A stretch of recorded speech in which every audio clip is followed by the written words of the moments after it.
What's up guys? Another day, another budol from Shopee.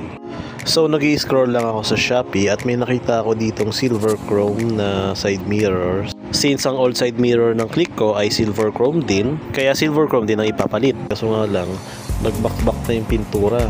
Kaya napag-desisyon akong magpalitan ng side mirror. Ayan, kung makikita nyo, Street King din tong old side mirror ko. Ayan.